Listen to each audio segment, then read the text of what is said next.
نہ دنیا کے کام ہمارے جانے سے رکیں گے، نہ کوئی نظام بگڑے گا۔ جیسے اب دن نکلتا ہے ویسے ہی دن نکلے گا، جیسے اب رات ہوتی ہے ویسے ہی رات ہوگی،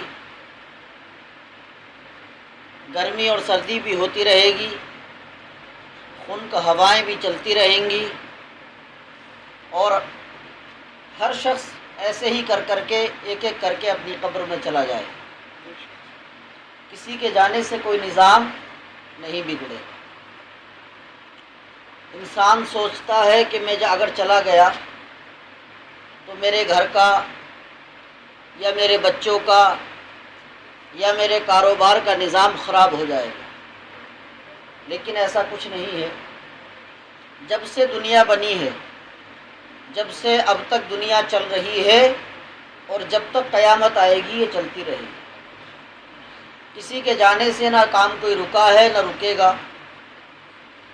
بس یہ ہوگا کہ جو ہم یہاں کر کے چلے گئے اس کا اجر بھی ہم پائیں گے، یعنی اس کا بدلہ بھی ہم پائیں گے، اور اس کا حساب بھی ہم دیں گے۔ اچھا کیا بدلہ اچھا، برا کیا تو بدلہ برا۔ اس لیے ہمیں چاہیے کہ ہم دنیا کی اتنی فکر نہ کریں بلکہ آخرت کی فکر زیادہ کریں۔ اصل فکر ہمیں آخرت کی کرنی چاہیے۔ فرائض، واجبات اور اللہ کے رسول صلی اللہ تعالی علیہ وسلم کی سنتوں کو عمل میں لانا لازم ہے، اور اپنے مرشد کی اتباع بہت لازم ہے، بہت ضروری ہے شیخ کی اتباع۔ پیر کا معاملہ یہ ہے، بزرگوں نے لکھا ہے کہ جب انسان مرید ہو جائے تو بیعت کا معنی ہے کہ اس نے بیچ دیا خود کو، پیر کے سپرد کر دیا، خود کو پیر میں وقف کر دے۔ بزرگوں نے ارشاد فرمایا کہ مرید کو چاہیے کہ خود کو پیر کے لیے وقف کر دے، یہاں تک کہ اپنی جان اور اپنے مال کو بھی پیر کا ہی جانے،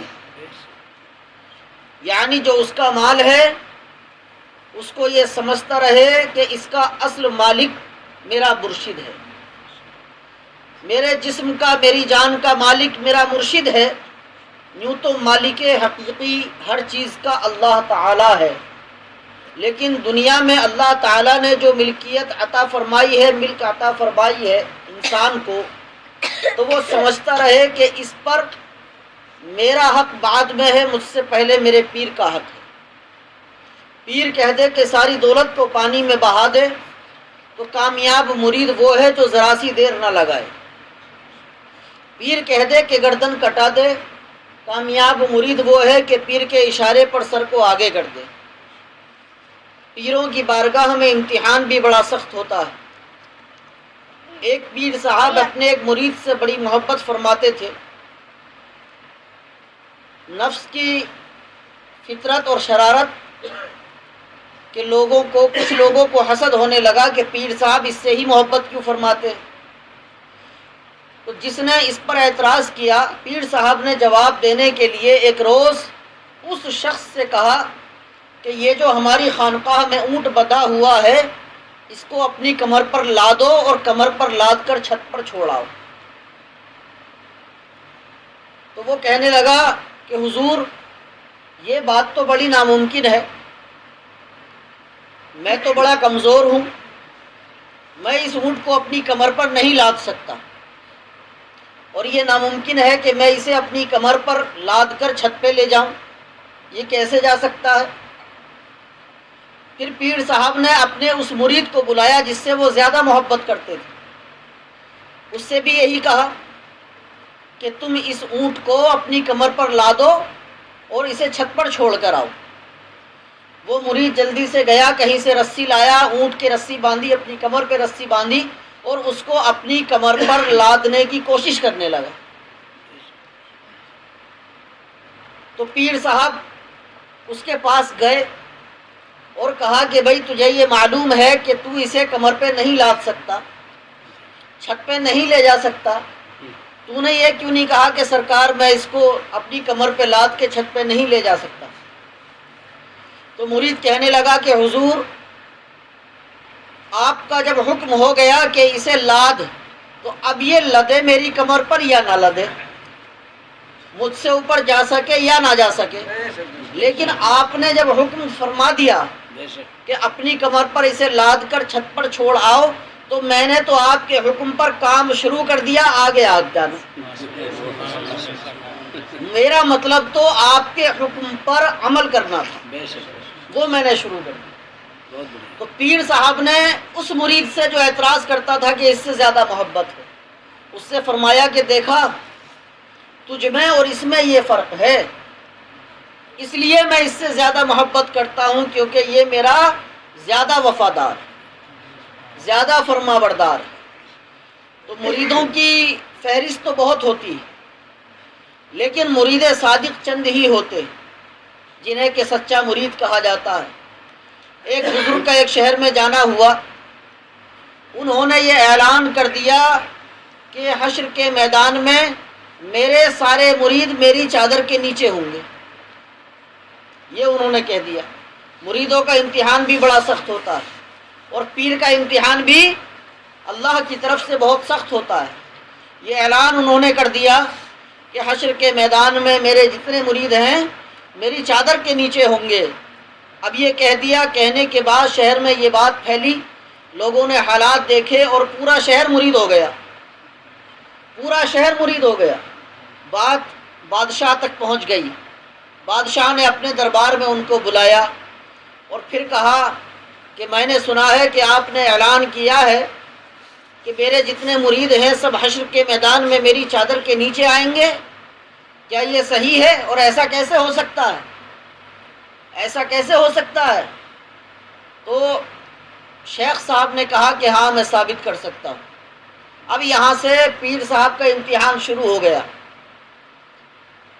بادشاہ نے کہا ثابت کرو، نہیں کر پائے تو قتل کروا دوں گا۔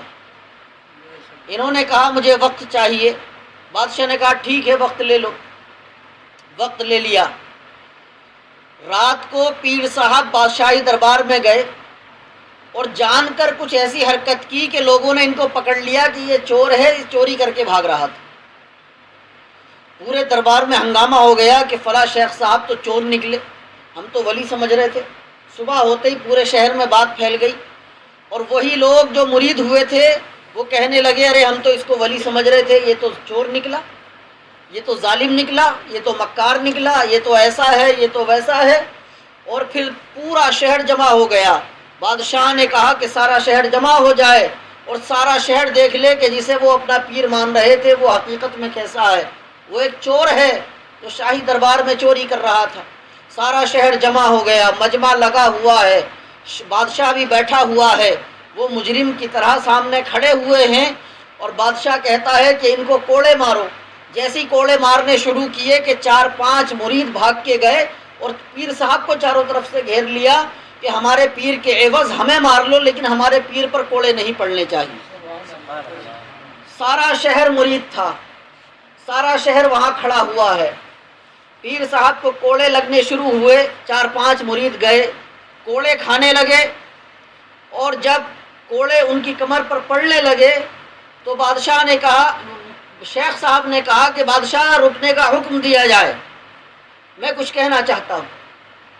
بادشاہ نے کوڑے مارنے والوں درباریوں کو روکا۔ انہوں نے کہا کہ میں نے چوری نہیں کی تھی، بلکہ تم نے کہا تھا کہ تمہیں ثابت کرنا ہوگا کہ تمہارے مرید تمہاری چادر کے نیچے ہوں گے، تو میں نے جان کر ایسی حرکت کی کہ مجھے چور سمجھا جائے اور سارا شہر جمع ہو جائے۔ سارا شہر بھی جمع ہو گیا اور مجھے سزا ملنے لگی۔ یہ سب جتنے کھڑے ہوئے تماشا دیکھ رہے ہیں یہ سب میرے مرید تھے، لیکن ان سب نے بیعت توڑ دی، اور یہ میرے مرید جو میرے پاس آ گئے یہی میرے اصل مرید ہیں۔ اے بادشاہ دیکھ، اپنی چادر پھیلائی اور کہا دیکھ میری چادر کے نیچے یہ ہے یا نہیں ہے۔ بادشاہ نے یہ دیکھا، دنگ رہ گیا، معافی مانگی، سارا شہر دنگ رہ گیا۔ تو مرید تو سارا شہر تھا لیکن مرید صادق 4-5 ہی نکلے۔ تو مرید فہرست میں تو بہت ہوتے ہیں لیکن حقیقت میں اصل مرید صادق ہونا یہ بڑا مشکل کام ہوتا ہے، اور اس کے لیے مرید صادق وہی ہوتا ہے جو پیر کی تعلیم پر عمل کرتا رہے اور خود کو پیر کے لیے وقف کر دے، اور اپنے جسم کو، اپنی جان کو، اپنے مال کو پیر کا جان لے، اور وہ یہ سمجھ لے کہ میرے پاس جو کچھ ہے میرا نہیں، میرے مرشد کا ہے، میں خود بھی اپنا نہیں ہوں، میں خود بھی میرے مرشد کا ہوں، میرے مال کا مالک بھی، میری ہر چیز کا مالک بھی میرا پیر ہے، اور میرے خود کا مالک بھی میرا پیر ہے۔ تو وہی مرید صادق بن جاتا ہے، اور جو مرید صادق بن جاتا ہے پیر اس سے خوش ہو جاتا ہے، اور جب پیر اس سے راضی ہو جاتا ہے تو پیر کے سینے میں، پیر کے باطن میں جو نور ہوتا ہے، پیر اس نور سے اپنے اس مرید کے باطن کو بھی روشن کر دیتا ہے، اور اپنی توجہ سے، اپنی باطنی نظر سے اپنے سینے کے نور کو، اپنے باطن کی روشنی کو نورانی توجہ کے ساتھ میں اپنے باطن کے نور کو اپنے اس مرید کے باطن میں ٹرانسفر کر دیتا ہے۔ اور پیر کی اتباع ہم پر لازم ہے، واجب ہے، فرض ہے۔ پیر کامل کی اتباع، پیر کامل کا ادب، اس کے بیٹھنے کی جگہ کا ادب، اس کے لباس کا ادب، اس کی چوکھٹ کی تعظیم، اس کی بارگاہ کی تعظیم، اور مرشد کی آل کی تعظیم۔ سرکار اعلیٰ حضرت نے تحریر فرمایا کہ مرید پر فرض ہے، مرید پر فرض ہے، پیر چاہے سامنے ہو یا پیچھے ہو۔ ایسا نہیں ہے کہ پیر سامنے ہے تب تعظیم ہے، پیر سامنے ہے تب ادب ہے۔ چاہے پیر سامنے ہو، چاہے پیر پیچھے ہو، جہاں بھی پیر ہو، جہاں بھی مرید ہو، ہر جگہ مرید پر پیر کی تعظیم اور اس کا ادب اور اس کی فرما برداری اور پیر سے وفاداری لازم ہے۔ پیر کی جو تعلیم ہے، چاہے پیر کے سامنے مرید ہو یا پیر کے پیچھے مرید ہو، مرید کو چاہیے کہ اس پر عمل کرتا رہے، پیر کے دیے ہوئے احکام کو مانتا رہے، پیر کے بتائے ہوئے راستے پر چلتا رہے، اور اپنے دل میں، دماغ میں پیر کا تصور رکھے تو انشاءاللہ دنیا میں بھی بیڑا پار ہو جائے گا اور آخرت میں بھی بیڑا پار ہو جائے گا۔ مرید مغرب میں ہے، پیر مشرق میں ہے، لیکن اگر ہماری عقیدت و محبت مضبوط ہے، پیر سے وفاداری و فرما برداری مضبوط ہے، تو پھر پیر اور مرید کے بیچ میں کوئی چیز حائل نہیں ہوتی، کوئی چیز رکاوٹ نہیں بنتی ہے۔ پیر وہاں سے بھی سنتا ہے جہاں کوئی ذریعہ کام نہیں کرتا، پیر وہاں سے بھی دیکھتا ہے۔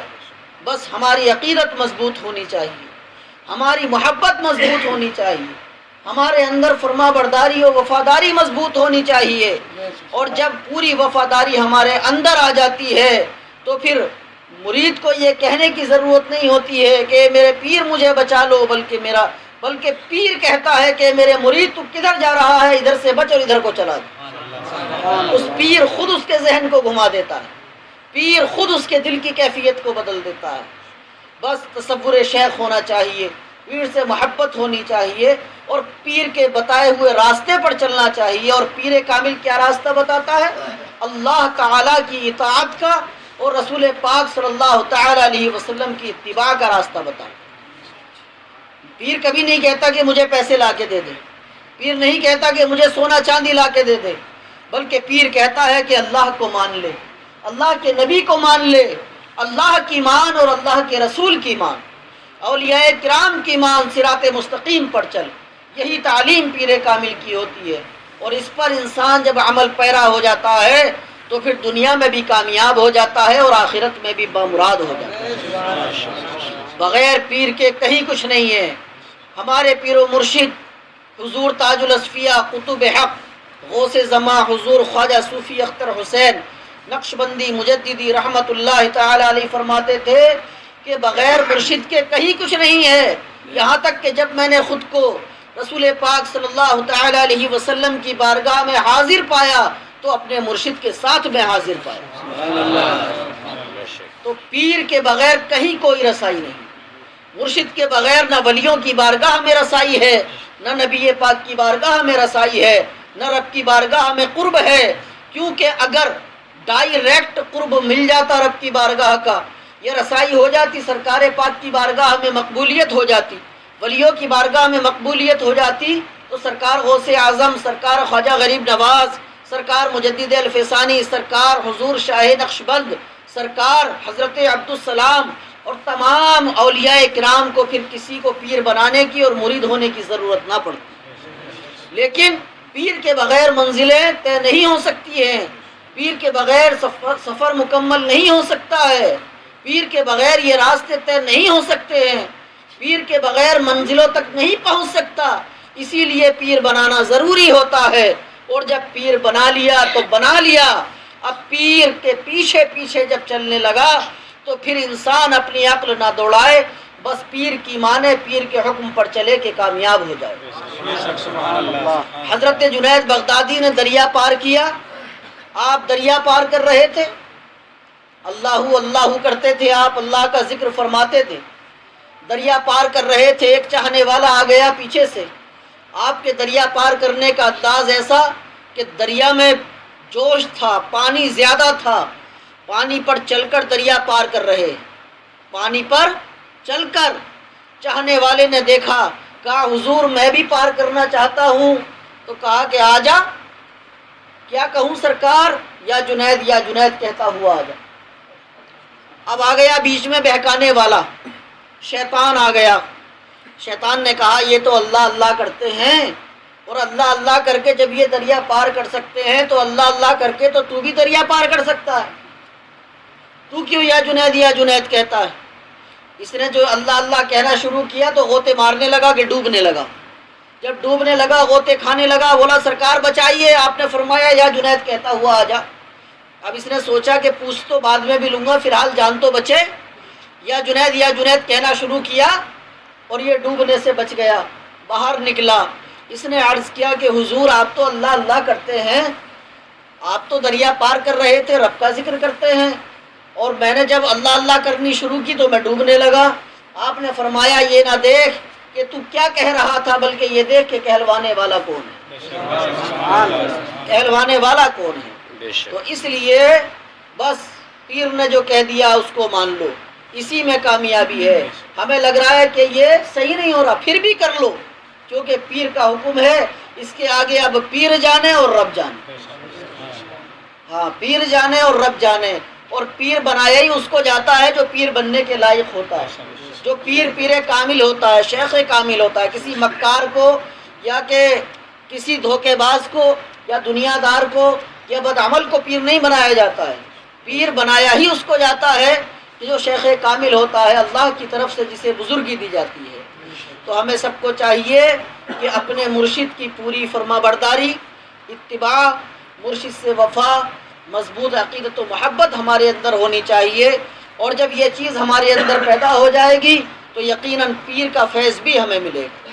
بہت سے لوگ فیض سے سوچتے ہیں دولت زیادہ ہو جائے یا امیری ہو جائے، پیر کے فیض کا مطلب ہوتا ہے کہ آخرت بہتر ہو جائے، آخرت کی منزلیں آسان ہو جائے، موت اچھی ہو جائے، قبر اچھی ہو جائے، حشر اچھا ہو جائے، اور یہ سب اچھا ہو جاتا ہے، بس انسان پر لازم ہے کہ پیر کا وفادار بن جائے، پیر کے در کا غلام بن جائے، اور حق تو یہ ہے کہ پیر کے در کا کتا بن جائے، اور کتے سے زیادہ وفادار بھلا کون ہو سکتا ہے؟ اور جب کتے کی یہ خصلت ہمارے اندر پیدا ہو جاتی ہے تو پھر کہتے ہیں نا کہ انسان بننا ہے فرشتے سے افضل، مگر اس میں پڑتی ہے ذرا محنت زیادہ۔ فرشتے تو افضل مخلوق میں سے ہیں، نوری مخلوق ہے، لیکن جب انسان اپنے پیر کے در کا غلام بنتا ہے، فنا فی الشیخ ہو جاتا ہے، پھر ایک مقام پر پہنچ کر فنا فی الرسول ہو جاتا ہے، پھر ایک مقام پر پہنچ کر فنا فی اللہ ہو جاتا ہے، تو عظمت یہ ہو جاتی ہے کہ فرشتے بھی اس کی تعظیم کرنے لگتے ہیں، فرشتے بھی اس کی تعظیم کرنے لگتے ہیں۔ تو اس لیے اگر سرکار کی بارگاہ میں مقبولیت چاہتے ہو تو اپنے پیر کے ہو جاؤ، رب کی بارگاہ میں مقبولیت چاہتے ہو تو پیر کے ہو جاؤ، جو پیر کا ہو گیا وہی نبی کا ہو گیا، اور جو نبی کا ہو گیا وہ خدا کا ہو گیا۔ پیر ولیوں کے در سے گزارتا ہوا نبی تک پہنچا دیتا ہے اور نبی خدا تک پہنچا دیتا ہے۔ اس لیے سب پر لازم ہے اپنے مرشد کی تعلیم، احکام، ان سب پر عمل کرنا، پوری محبت عقیدت کرنا، عقیدت و محبت رکھنا، پیر سے وفا کرنا، پیر کی فرما برداری کرنا۔ یہ چیز ہمارے اندر پیدا ہو گئی تو سمجھ لو کہ اپنا بیڑا پار ہو۔ وما علینا الا البلاغ، صلی اللہ تعالی علیہ وسلم۔ وہ اٹھا لو آگے۔